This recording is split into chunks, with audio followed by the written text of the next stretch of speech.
público. Bueno, pues muy buenas tardes. Y yo venía aquí a hablar de mi libro. ¿Y por qué este libro? Pues porque creo que curiosamente sigue siendo necesario. Es más, he puesto el énfasis en la palabra decisiva, porque aunque es una cosa que se viene discutiendo desde entonces, el carácter decisivo o no de Lepanto, para mí sí que lo es por muchos motivos y conviene dejarlo claro. Empecemos por aclarar una cuestión que es muy curiosa, dolorosa y un poquito desagradable, pero cierta. Con mucha frecuencia se habla de Lepanto, que es el triunfo de la cristiandad frente a la amenaza del Imperio Otomano. Desgraciadamente no es así. Muchos países cristianos de Europa no quisieron saber nada del problema. No solo la Inglaterra anglicana, la misma Francia, cuyos reyes se titulaban cristianísimos, habían sido aliados del Imperio Otomano, por el famoso principio del cual sigue vigente, por lo visto, en muchas latitudes. El enemigo de mi enemigo es mi amigo. Y recuerden que la flota otomana había recalado alguna vez en Tolonia y en Marsella, en guerras anteriores. Portugal tampoco, nada. Holanda, como eran protestantes, volvía a funcionar lo del enemigo de mi enemigo. Inglaterra, por supuesto. A no ser personas individuales, caballeros de la Orden de Malta, gente al servicio del Papa. El caso es que fue un asunto enteramente de la monarquía española y de que la monarquía española implica más de la mitad de Italia y de algunos pequeños estados italianos más o menos independientes, más o menos vinculados con la monarquía hispana. Y con Venecia, que fue un aliado muy renuente, porque todo el negocio de Venecia se basaba en el comercio con Asia. ¿Y cómo se facilitaba ese comercio? Pues gracias al Imperio Otomano. Era un desencuentro, de vez en cuando el Imperio Otomano se enfadaba con los venecianos y les atacaba, pero luego inmediatamente se restablecía la paz, porque unos y otros sacaban el negocio del asunto. Por ahí llegaban todos los productos del Extremo Oriente, la seda, los productos exóticos. Y claro, Venecia se ha llevado tradicionalmente mal con la monarquía española de aquellos tiempos, por una cosa, por un lado, por ser la potencia hegemónica en Italia, y a los venecianos eso no les gustaba, y por otro lado, porque españoles y portugueses, al abrir las vías oceánicas, les hundimos el negocio a los venecianos, porque empezaron a llegar productos exóticos del exterior y ya el monopolio no lo tenía Venecia. Y además eran muchos más productos, mucho más diversificados, nuevos. La ruina de Venecia en buena medida está ligada con los viajes, con los descubrimientos, con la vuelta al mundo, Y es que hay un hecho estratégico fundamental. Y es que el eje del mundo había cambiado con eso. El Mediterráneo había pasado a ser un escenario importante, pero secundario, mientras que realmente la lucha por la hegemonía mundial, por la riqueza, por el comercio, había pasado al Atlántico y luego después al Pacífico. Ya lo que pasara en el Mediterráneo podía ser más o menos importante en ese sentido, pero ya era un tema secundario. Ya no estaba ahí la riqueza, el intercambio, el comercio. Entonces resulta que al final fueron solo países o personas católicas, no en general cristianas, por desgracia hay que decirlo, y además no fue nada apoyado por otros países cristianos, porque Portugal tampoco participa en Lepanto, a no ser a título individual, algunos caballeros, algunos marineros, pero como reino no. Ellos estaban mirando hacia el Atlántico y el Índico, y además les costó aprender la lección, que como luego me referiré. ¿Y por qué fue decisiva Lepanto? Por una cosa muy sencilla. Porque imagínense ustedes lo que hubiera pasado si el Imperio Otomano, que era un imperio que nació terrestre, no marítimo, se hizo marítimo al llegar al mar, a las costas de Asia Menor, del Oriente Medio, de las costas de Egipto, de Trípoli, de Argelia, que terminaron siendo vasallos del Imperio Otomano. Y entonces empezaron a ver la utilidad estratégica del mar. Un pueblo que hasta entonces había sido terrestre, básicamente. Y entonces descubren que es la mejor, más barata y más rápida manera de llevar ejércitos y mercancías de un lado a otro. Y eso pasaba incluso en tiempos de los romanos, que hay cálculos muy serios de que incluso con las vías romanas, lo que costaba en tiempo y en dinero llevar una mercancía de Gibraltar a los Dardanelos por tierra y por mar. O sea, no es ni punto de comparación. Porque además en Mediterráneo todas las costas son muy montañosas, la red de caminos es fatal, hace muchísimas curvas por las penínsulas, y entonces de repente los otomanos descubren eso y lo utilizan. Después de la salida de la caída de Constantinopla, utilizando mucho de la tecnología bizantina y veneciana para el mar, y el uso de los piratas berberiscos y tal, pues construyen una gran flota y con esa parecen imparables.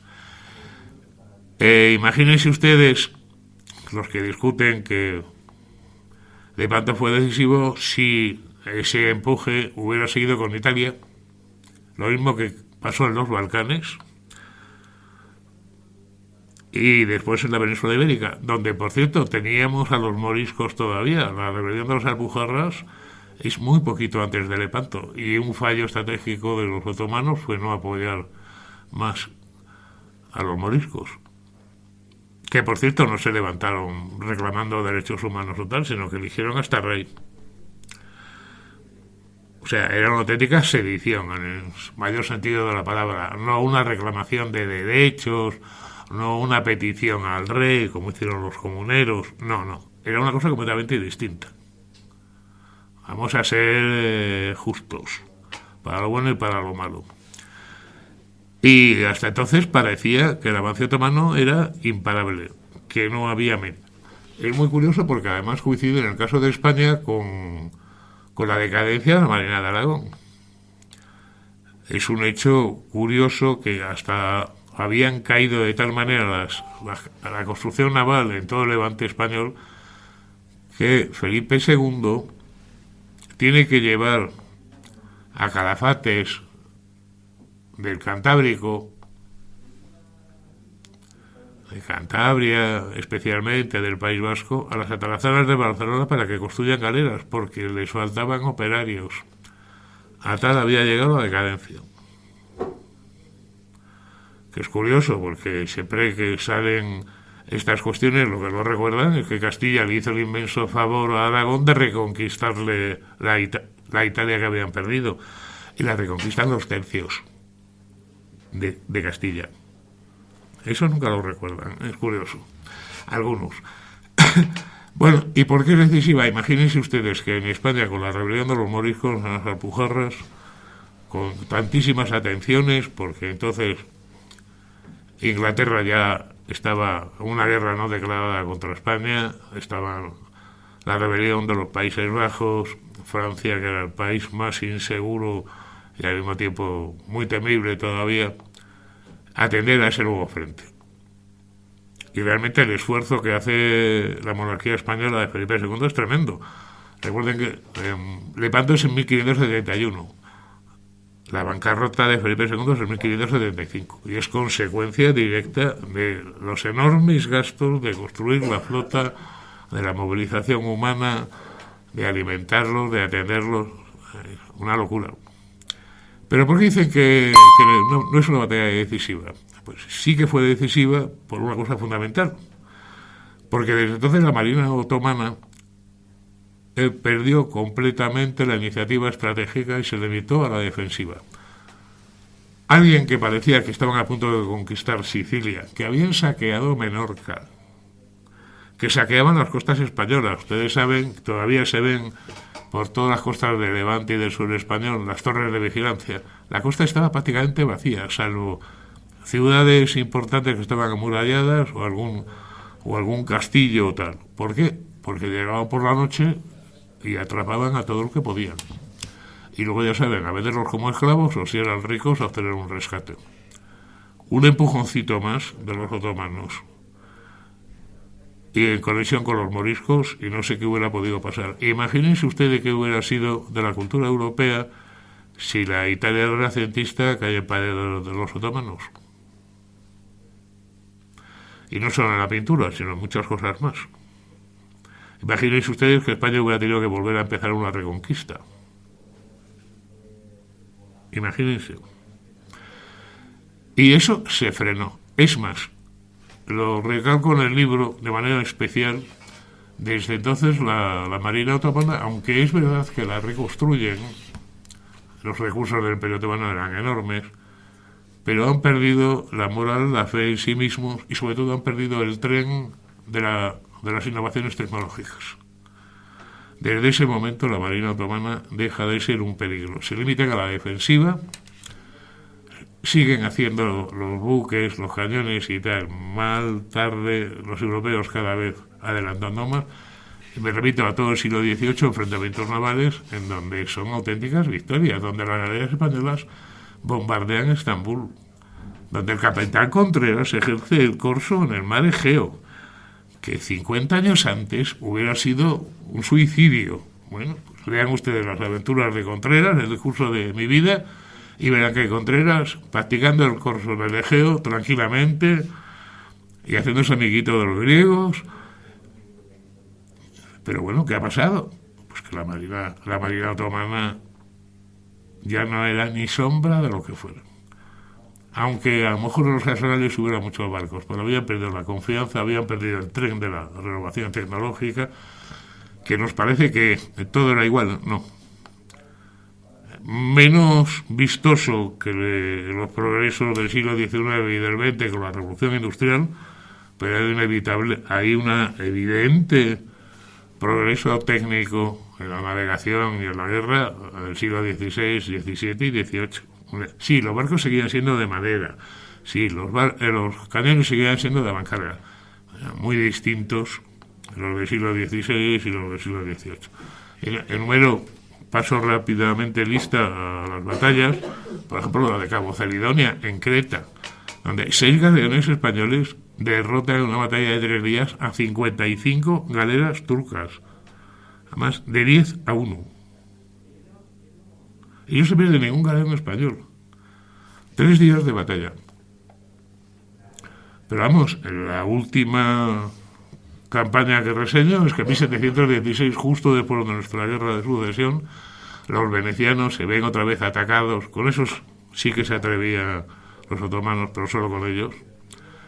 Atacan otra vez a los venecianos en el Adriático y entonces España manda una escuadra pequeñita. Después de la sucesión había pocos barcos. Y los otomanos, al enterarse de que llegan los españoles, dejan todo el tren de artillería, dejan todos los bagajes y salen corriendo, literalmente. Debe ser que tenían algo de memoria histórica, sabían la de palizas que llevaban. Y es también importante por otra cosa. Ha habido una frase que se repite mucho, que se atribuye a uno o a otro personaje otomano, de que, bueno, los cristianos me raparon la barba, pero la barba volverá a crecer. Yo, sin embargo, les quité Chipre y eso es un brazo cortado.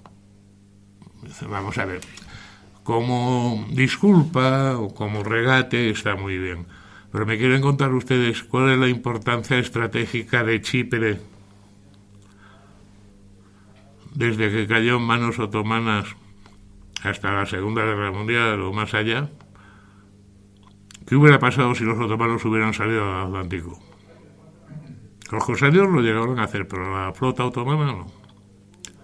¿Se imaginan los otomanos hubieran entrado en el reparto, en la lucha por América, por las islas del Atlántico, por el Pacífico, nunca lo intentaron. ¿Por qué? El frenazo de Lepanto. Por el frenazo de Lepanto. Eso fue, y sin embargo siguieron siendo una gran potencia militar, pero fíjense, a finales del siglo XVII todavía atacan Viena y crean una grave crisis, pero atacan por tierra y con el ejército. Con su flota nunca vuelven a intentar nada parecido. Es más, lo vuelven a intentar con Malta y salen corriendo. En cuanto saben que se acerca la flota española, salen corriendo. ¿Y por qué es la victoria? Pues miren, no por el valor, porque el valor físico ambos bandos andaban por ahí, sino por las tácticas españolas, mucho más racionales de lo que se ven repitiendo como tópico. Por ejemplo, tanto los cañones como los arcabuces, ustedes saben que el gran problema que tenían era la recarga, era muy lenta. Entonces tenías que asegurar el blanco. Y lo que hacen los españoles es una cosa tan sencilla como decir, recuerden esa instrucción famosa que además en el caso de el combate de las galeras es paradigmática. ¿Y cuándo debéis disparar? Dice, cuando la sangre del enemigo salpique. Asegura el tiro. Porque además no solo como en esas pelotas de plomo que se deshacían en cuanto por el aire al rojo vivo que causaban enormes destrozos. Claro, si disparabas a 100 metros o a 200 metros cuando tenía muy poca velocidad inicial, causaban muy pocas heridas, si es que daban en el blanco. Entonces era disparar a bocajarro, y la artillería lo mismo. Con piezas de bancarga, con muy baja velocidad inicial, la distancia, cada 100 metros de distancia perdían potencia, perdían capacidad destructora. Había que disparar a bocajarro. Y luego, solo entonces, pasar al abordaje. Y cuidado, piensen que la diferente que era la lucha por tierra y por mar. Los mismos tercios que en tierra se basaban en los cuadrados de piqueros, en mar eso era imposible. Ahí no había cuadrados de piqueros, no había espacio literalmente. Y las pocas lanzas que se utilizaban eran guadabadas o picas cortas, que es muy gracioso, con grasa para que el enemigo no la enganche con la mano y te la quite. El combate por tierra y por mar era completamente distinto. Piense que ni siquiera los tercios podían ir juntos en una galera, no había espacio para todos, iban repartidos por compañías. 100, 100 y pico soldados por cada galera, y cada uno al mando de su capitán. Pero es que además, otra cosa que se nos olvida, y que sin embargo fue decisiva en Lepanto, los turcos, justamente por la lentitud en la recarga, confiaban más en arcos, porque decían que en el mismo espacio que un español, un europeo, cargaba su arcabuz, ellos podían disparar varias flechas. Claro, pero los soldados españoles llevaban morriones y llevaban corazas. Pero además que pasaba otra cosa, que es lo que hace lo que resulta decisivo en Lepanto, y es algo que imponen los españoles. La táctica de los otomanos había sido siempre sacada de los berberiscos. Era la maniobra. Era intentar pillar al enemigo de costado o por la popa, y muchos rodear a uno y pasar al abordaje. Una nube de flechas y abordaje. ¿Qué es lo que hace la táctica española? Dice, no, nada de eso. Es el alcalde hombro con hombro, ofreciendo un frente unido,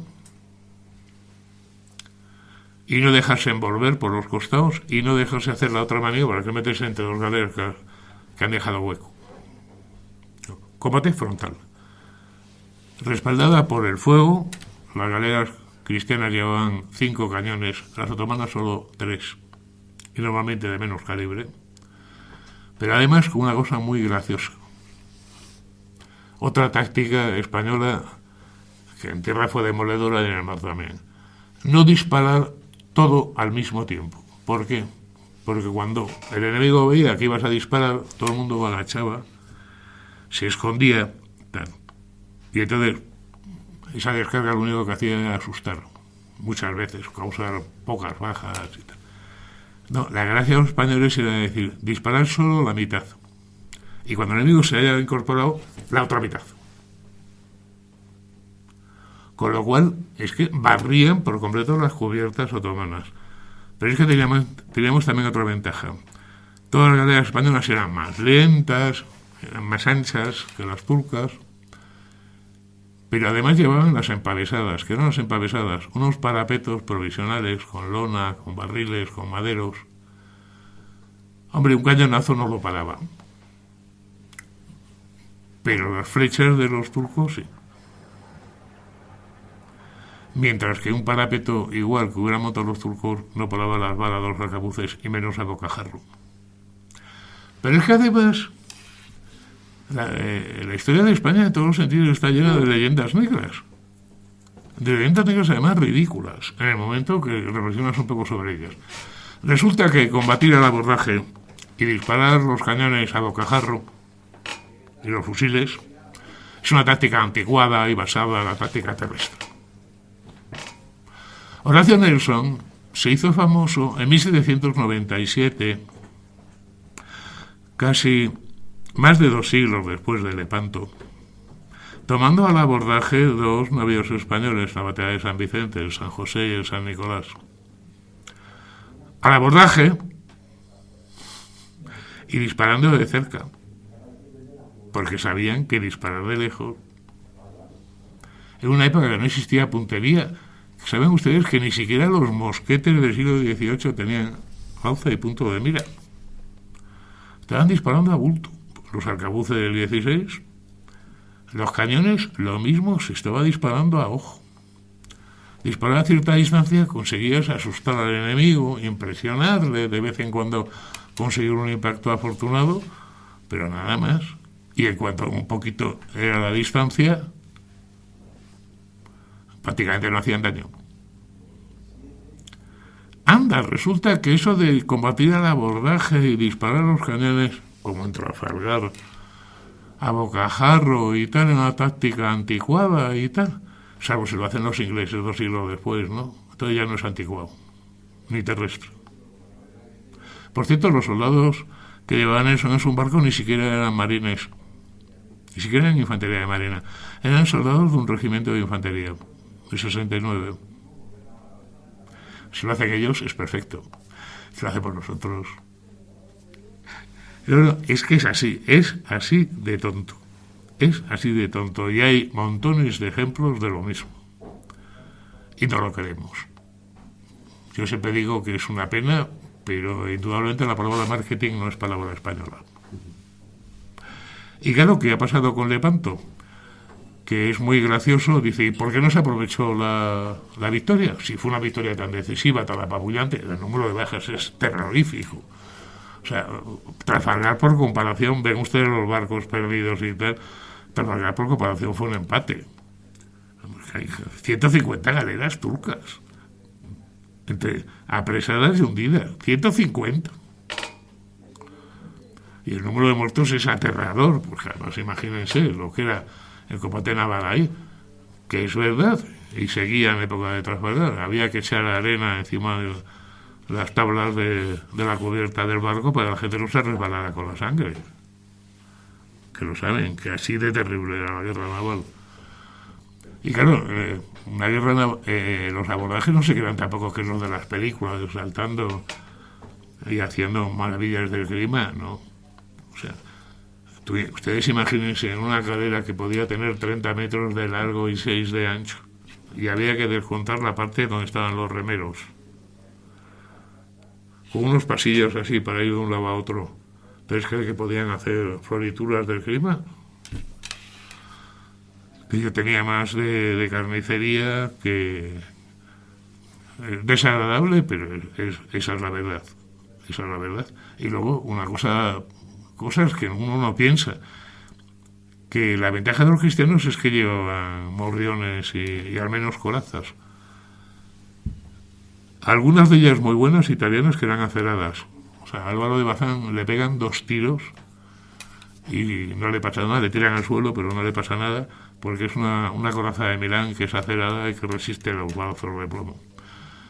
Y a Cervantes le debió pasar algo parecido, porque recuerden, 2 balazos en el pecho. Aparte de la mano que le quedó estropeada, que no perdió la mano, le quedó estropeada. Cervantes, con la medicina de la época de los balazos en el pecho, hubiera muerto seguro. Si no muere es porque esos balazos se debieron de aplastar contra el pecho. O sea, está claro. Y, por cierto, no iba remando en un esquife, no. El esquife era el bote de la galera y estaba sobre cubierta. Y se hacía también ahí un reducto provisional, como si fuera un castillito en la cubierta de la galera para defenderlo. Ese es el mando que le dan a Cervantes. El mando del reducto del esquife, no de un bote que va por ahí navegando por los mares, no. Aprovechando que el esquife, el bote auxiliar estaba en cubierta, hacer alrededor de una barricada y utilizarlo si el enemigo te aborda. Pero hay más cosas. Luego dicen los venecianos que el mérito fue suyo. Bueno, resulta que la galera veneciana hubo que meter soldados españoles en la monarquía española porque no tenían las dotaciones, ni media dotación. Por ejemplo, hablan de las galeazas. Sí, las galeazas fueron un gran invento. Por cierto, fueron 6, de las cuales 2 no combatieron porque quedaron en la de Doria y quedaron fuera de la batalla y no pudieron combatir. Quedan 4 galeazas. Cada galeaza tenía 39 cañones en total. Hicieron todo lo más 2 o 3 descargas cuando se acercaba a la flota turca. Y piensen que muchos de los cañones eran pequeñitos. Eso fue lo que decidió la batalla. Vaya por Dios. 2 o 3 descargas de 4 buques que tendrían unas 40 piezas, contando las pequeñas y las grandes. Eso fue lo que decidió la batalla. Una batalla donde tenían que enfrentar casi 300 embarcaciones.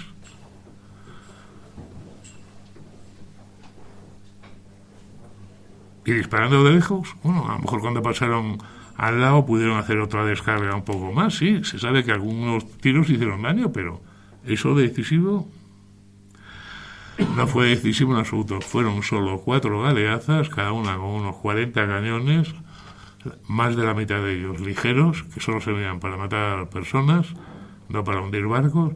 Eso fue lo que decidió la batalla, pero claro, esos son los venecianos, que parece que la batalla la ganaron ellos. O otros historiadores que nos convencen de que Italia existía como Estado. Que es gracioso. Por la misma razón podían decir que Waterloo fue una victoria irlandesa. El duque de Wellington había nacido en Dublín. Puesto. No dio la primera vuelta al mundo a Portugal. Pues entonces Waterloo consagró a Irlanda como la gran potencia militar de Europa. Arthur Wellesley era irlandés, por cierto. Y seguimos así. Pero todo el mundo arrima las cosas a su sardina e interpreta las cosas. Yo me imagino lo que hubiera sido Lepanto si hubiera sido ganado por unos propagandistas como los británicos o incluso los franceses. Bueno, hubiera sido algo majestático. Y es curioso que en España se habrán fijado ustedes que no hay monumentos a Lepanto. No los hay. Pero vuelvo a lo que les decía. ¿Por qué no se aprovechó la batalla? Porque con razón Felipe II es llamado el Rey Prudente. Pasaba que los aliados, los 3 aliados fundamentales de la monarquía española, Venecia y el Papa, tenían objetivos distintos. Venecia lo que quería era recuperar sus posesiones en el Adriático y en el Egeo y Chipre. Felipe II, sabiendo cómo eran los venecianos, que no tardaron nada en firmar de nuevo la paz con los turcos y de entenderse de la alianza, a pesar de que habían firmado de que iban a ser fieles y que si acaso se rompía iba a ser de mutuo acuerdo. Mentira. Negociaron en secreto y en cuanto les vino bien lo dejaron. Y encima pagaron a los turcos y se quedaron sin Chipre. Como Felipe II no sirvió a los venecianos, dijo que allá ellos los venecianos. El Papa lo que soñaba era con reconquistar los santos lugares, pero eso era una locura. Y Felipe II pensaba que, como mucho, algún punto en África del Norte, que era lo que realmente le interesaba a España. Que parece ser que lo de Túnez fue más una iniciativa de don Juan de Austria que de Felipe II. Y es más, cuando los portugueses de repente se animan y un sobrino de Felipe II, el rey don Sebastián, se pone a conquistar Marruecos, Felipe II le dice que no sea loco, que no, que hay cosas que no se pueden hacer y que intentarlas es una barbaridad. Se les ha pegado un frenazo, han dejado de ser un gravísimo peligro, ya no solo para España o para Italia, sino para toda la idea de Europa. Imagínense lo que hubiera sido esto. Y entonces con eso ya, sí, la piratería berberisca va a seguir hasta el 18 y tal, pero ya es una molestia, por sangrante que sea, ya no es un peligro estratégico. Y lo que tenía entonces Felipe II entre manos era mucho más gordo, con la rebelión de Flandes, con la situación de Francia, con el desafío de Inglaterra, con todo un nuevo mundo que explorar, que tal, con el Pacífico abierto. Oigan, Lepanto es 1571, el viaje de Urdaneta,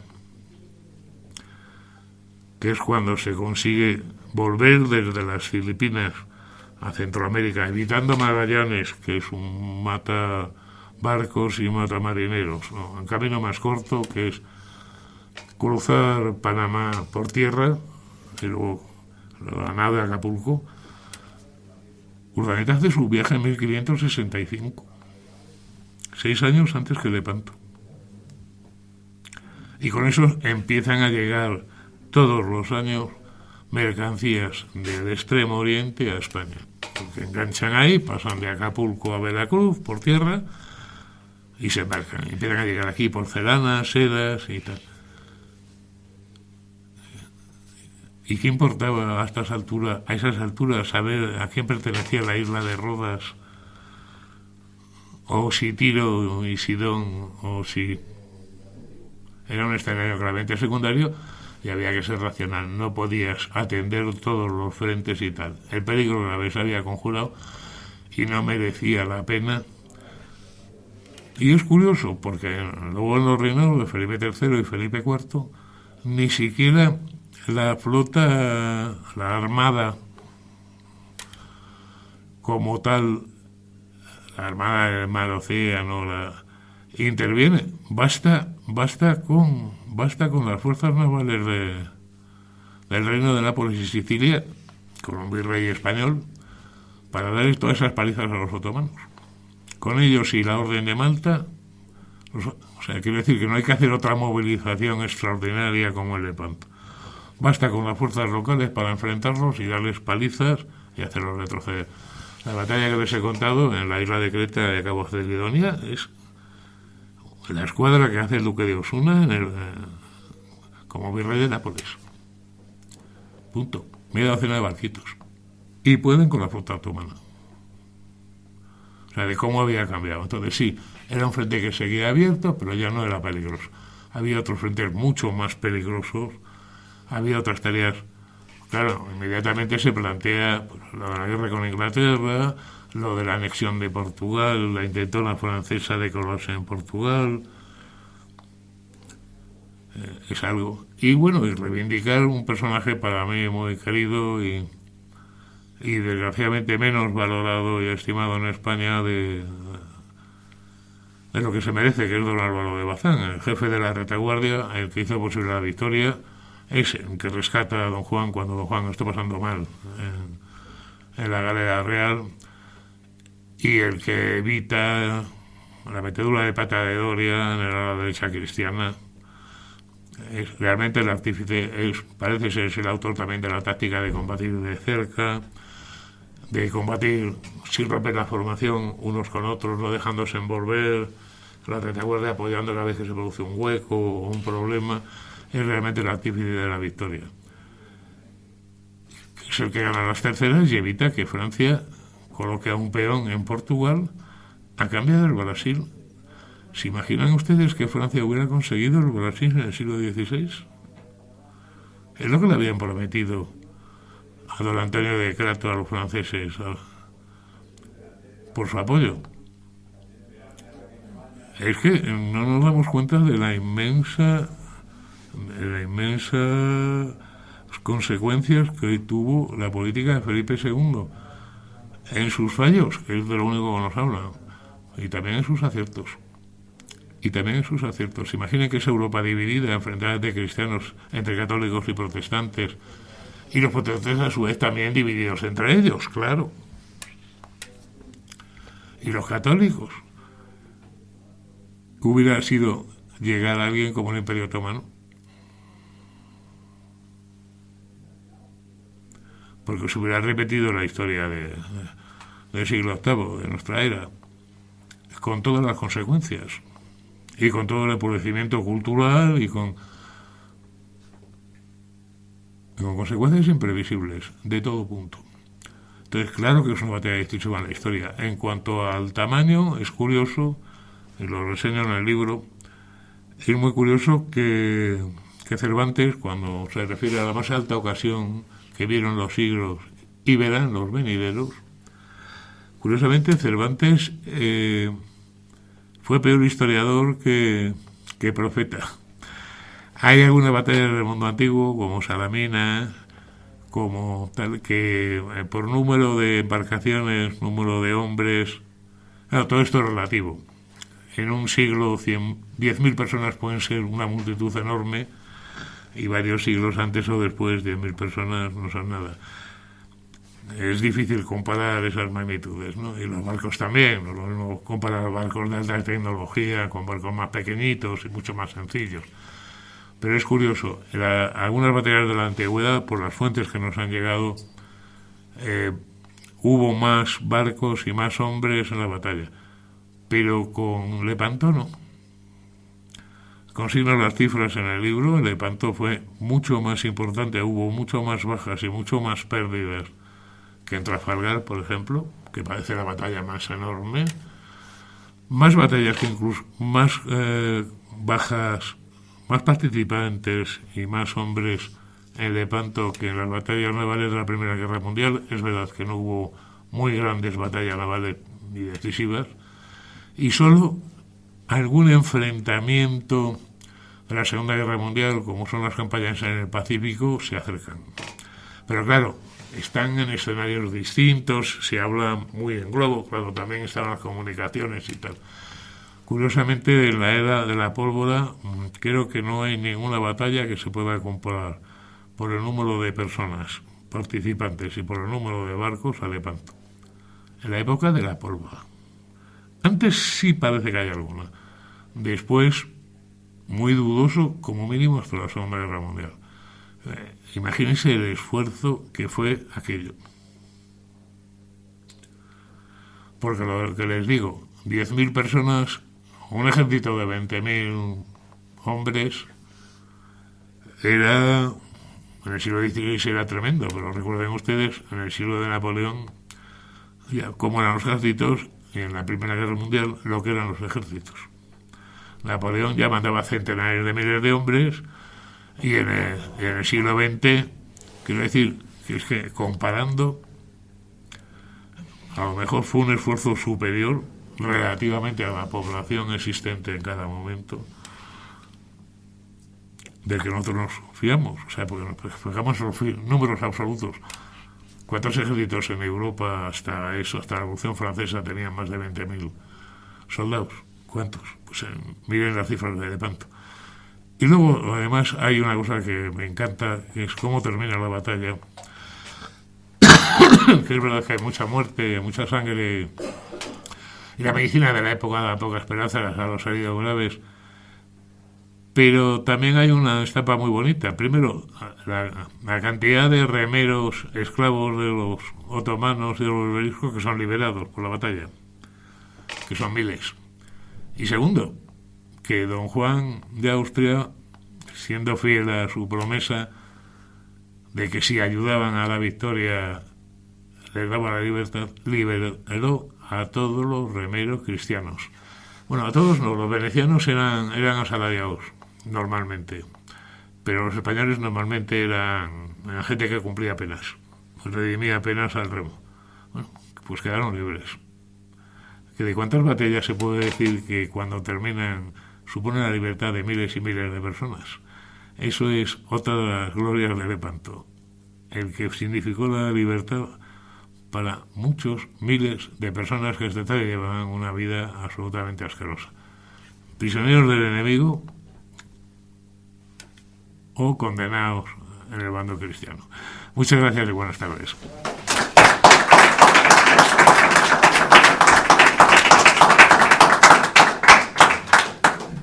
Y si tienen preguntas y las sé contestar, pues haré lo posible. Dime. Maestro, ante todo, enhorabuena. Otro libro más. Yo ya había leído El prístino a esto, la batalla que ganó Europa. A mí me gustaría preguntarle qué pasó realmente con Doria. ¿Cómo? Con Doria. Andrea Doria. ¿Cuál fue la maniobra de Oria? ¿Qué pasó? ¿Hay gente que le bueno, defiende? no. ¿Hay gente... Doria es que a Doria se pone a intentar jugar el juego de los turcos. Y eso es lo que los españoles teníamos claro. De que no te puedes poner a luchar en los términos del enemigo porque entonces estás perdido. Y entonces, como los turcos, Uluç lo que intenta, que es un renegado, por cierto, era un cristiano, intenta envolver el ala derecha cristiana, que era el único ala, eso es otro acierto de don Juan de Austria, buscar el enfrentamiento en aguas muy cerradas del Golfo del Lepanto. Nada de mar abierto que pueda hacer maniobras y tal. Entonces habían puesto a Doria en el ala derecha pensando que era un hombre con mucha experiencia, además era el que aseguraba la banca genovesa, la alianza genovesa y tal. Pero Doria tenía un problema, que era el clásico condottiero. Y los condottieros, de lo que se trataba básicamente, era de seguir con el negocio, no de ganar batallas sangrientas y tal. Entonces Doria se pasa de listo y quiere contrarrestar la maniobra de Uluç, con lo cual lo único que hace es partir el frente cristiano. Y entonces lo que hace Uluç es dar inmediatamente media vuelta y meterse por el agujero que ha dejado abierto Doria. Es una pena que no poder poner la presentación porque se ve. ¿Y por qué? Pues porque muchos de sus barcos eran corsarios, eran muy rápidos y estaban entrenados para esas cosas. Era una de las tácticas de galero. Que además, ¿cómo explicárselo? Es que ellos giraban todos al mismo tiempo. O sea, si iba la línea de barcos, no giraba después después después este. No, giraban todos al mismo tiempo. Con lo cual, terminaban el giro en nada. Mientras que Doria, con tripulaciones menos entrenadas, se pone a girar uno detrás de otro. Con lo cual, pues claro, da tiempo que se forme un hueco enorme en la línea cristiana y que por ahí los turcos se puedan meter. Parece que es el combate en el que interviene Cervantes. Es la única vez que apresan alguna galera cristiana, que suelen ser venecianas o incluso una de la Orden de Malta y tal. Se defienden como leones, pero están atacando a 5 o 6 galeras enemigas al mismo tiempo. Y es la única vez. Pero es que Doria además tenía el temperamento de un condottiero. A él lo que le interesaba es que las guerras duraran mucho, que fueran poco sangrientas. Porque así no se acababa el contrato, no se acababa el negocio, no se acababa tal. Pero ahí se pasa de listo. Doria, en el reinado de Felipe II, le falla muchas veces. Y lo que le vale es que, claro, la alianza estratégica de España con Génova, desde los banqueros hasta el apoyo contra Francia, el tener una posición firme en el norte, por montones de cosas interesaba. Y eso es lo que le vale a Doria. Si Doria no hubiera sido políticamente tan importante, Doria deja que desear siempre. Eso sí, a la hora de conseguir barcos y tal, sí, y de conseguir dinero, perfecto. Pero como jefe en campaña, su padre había dejado igualmente que desear en preveza, y por lo mismo, por intentar ganar a los turcos en su terreno. Es una tontería, tienes que buscarte tu propia táctica, tu propia manera de combatir. Y es que es curioso, los turcos, por ejemplo, he mencionado lo de las corazas cristianas, los turcos, por ejemplo, no llevaban corazas, llevaban cotas de malla o cosas así. Porque había el peligro en la mar, si caes al mar, y caes al mar con un morreón, con un peto, te vas al fondo. Pero claro, así pasaba que cualquier bala cristiana hacía unos chafarrinos y mientras que las flechas rebotaban. Por ejemplo. Quiero decir que es ponerse en la situación de lo que es la tecnología de cada uno y lo que buscaba cada uno. Y el truco que le sale mal a Doria es eso, entrar en el terreno del enemigo, en donde sabes que el enemigo es superior y que por eso empieza a pasar lo mismo. Se pusieron a maniobrar con los turcos y al final no perdieron más porque la flota turca era muy inferior y tal, pero no puedes jugar el juego que juegan ellos porque entonces pierdes. Los expertos en ese juego son ellos. Y tú tienes que buscar otra manera, que es el combate cercano, la artillería, y luego el abordaje, que lo dice gráficamente Cervantes, que se refiere a ello muchas veces en el Quijote, que es que un paso en falso e ibas al seno de Neptuno, o sea, pues, con la coraza como un plomo. Y enfrente los cañones y las cosas del enemigo. O sea, que había que tener realmente mucho valor para eso. Y recuerden, no es que lo diga yo, es que lo dicen, Cervantes está hablando de eso, de lo difícil que es el abordaje de una galera enemiga. Y lo está poniendo en comparación, dice, mire, ni una batalla campal, ni un asedio, ni tal. Eso es la cosa más valerosa y difícil que puede hacer un soldado. Por además eso, una cubierta te está de enemigos, donde tienes que barrer, literalmente, para abrirte paso. Donde nada de esgrima ni de maniobras, no, es un choque frontal resbalándote en la sangre con los remeros al lado, que algunos pueden ser amigos, pero algún otro puede hacer méritos para que le liberen. Que eso pasa en muchas galeras. Pasa lo que hace méritos en los dos sentidos. Pero una cosa que decide es que muchos remeros cristianos se sublevan contra los turcos y como pueden intentan ayudar al bando cristiano, que eso también. En el año siguiente a Lepanto, y lo cuenta también Cervantes en la historia del cautivo, hay una batalla pequeñita en Navarino y dice el hijo de Barbarroja, no es exacto, pero bueno, que lo ataca a Bazán con su galera y los remeros cristianos se sublevan y abocaos se atreven con los turcos y le dan la victoria a Bazán. O sea, es que no es una batalla campal. En una batalla campal te puedes caer al suelo y te levantas. En el mar no. En una batalla campal rebalarse la sangre es rarísimo. En una batalla, los setos de picas, no hay caballería. O sea, en una batalla campal el tercio está junto normalmente. Lepanto no podían estar juntos, cada compañía en su aire. Y a veces con lenguas distintas. Llamando de un capitán, no de un maestro de campo, que además tiene que tenerse con el capitán de la galera, que es otro. Saben que era una cosa, incluso entre los marineros, había ese desfase muy gracioso. Entonces no existía propiamente ni ejército ni armada. Y entonces había una cosa muy curiosa, de que los marinos de las galeras y de los galeones eran considerados técnicos, no hombres de armas. Y por lo tanto eran gente de un oficio mecánico inferior. Entonces era muy curioso porque el capitán era un militar que a lo mejor no había embarcado nunca. Hombre, se solía embarcar a gente que tuviera experiencia. Pero no tenía por qué llevarse bien con el capitán náutico de la galera o del galeón, que era otro señor que no tenía consideración de militar y los marineros no tenían consideración de militar. Ustedes lo saben. durante muchísimo tiempo, y no solo la Marina Española, en todas las marinas, en todas. Los marineros, por no llevaban ni uniforme.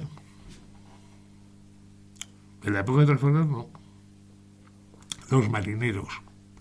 Y eran movilizados cada vez que eran necesarios y luego los dejaban volver a casa. Los soldados era algo mucho más serio, como pasaba también en el siglo XVI con los tercios. Entonces, entrar en discusiones sobre el ejército de la Armada era otra la mentalidad, otro el rollo. Luego resultaba que los marineros también luchaban, como el que más, y hasta los remeros. Cuentan una anécdota de un remero veneciano y tal, que se lució en Lepanto, un remero de los pagaos. En España había también, pero muy poquitos.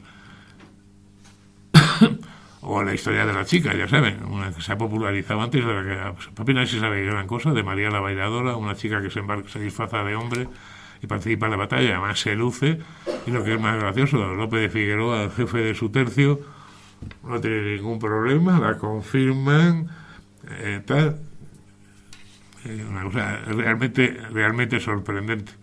Y recuerda un poco el caso de otra mujer que también se disfraza, la Ana de Sotona, a finales del siglo XVIII, que Carlos IV la recompensa, la licencia, claro, porque es una chica, pero la ponen una pensión, la jubilan de sargento, luego la suben al alférez para que atienda a sus padres. Y es muy gracioso porque las dos salieron bien libradas, pues como Catalina de Lauso, que también parece que también intervino en algún combate naval contra los holandeses en América. Es mucho más frecuente de lo que parece. Y luego, pues eso, las historias, que es Don Quijote y toda la literatura española del siglo XVI y comienzo del XVII, que está sembrada, las historias de frontera, de cristianos que están prisioneros en Argel y se escapan, o de moriscos que están, pero que en el fondo son cristianos y quieren volver a España. O sea, historias de esas novelescas hay un montón. Recuerden que en el mismo Quijote, cerca del final, hay un combate de galeras ante Barcelona, que Don Quijote y Sancho embarcan en una galera y combaten contra un corsario. Y hay muertos, son los únicos muertos que hay en el Quijote, la única pelea de verdad. Nadie se acuerda de eso. Parece que Don Quijote solo se movió entre molinos de viento y tal. Y sin embargo, en el Quijote, al final, poco antes de ser vencido por el caballero en las playas de Barcelona, salen al mar, describen la vida de una galera, las bromas que le gastan a Sancho y tal, y tienen un combate, el único combate real del Quijote. Todo lo demás son tonterías, pero en este hay muertos. Y luego resulta que el famoso capitán corsario, no, es una chica española y cristiana. Son los típicos argumentos de todas estas novelas de frontera y relatos de frontera, entre moriscos arrepentidos, renegados, es todo el mundo.